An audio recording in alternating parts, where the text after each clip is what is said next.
When using a product to thread items together, whether it's tape or paste, it is crucial to make sure the product is compatible with the substance being conveyed in the system.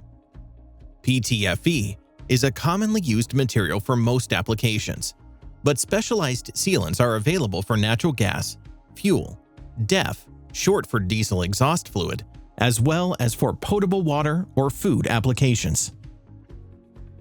Most PTFE tape is conveniently color-coordinated for each application. White for multi-purpose, pink for hot water or steam, green for oxygen service, yellow for UL gas, and gray for stainless steel and aluminum.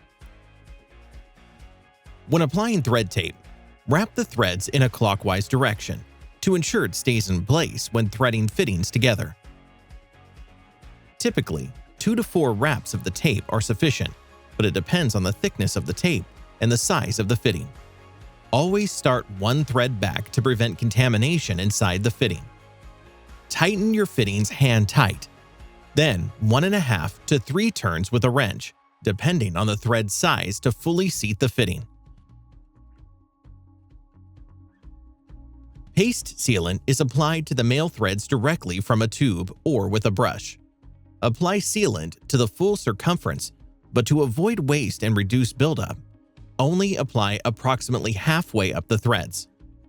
Always start one thread back to prevent possible contamination inside the fluid path. Tighten your fittings hand tight, then 1.5 to 3 turns with a wrench. If using sealant on a hydraulic application, always allow enough curing time before the system is pressurized. Cure times are most often listed on the packaging.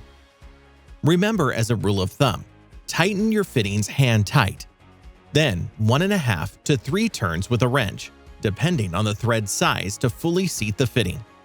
For any questions or for more information, check out our website at new-line.com.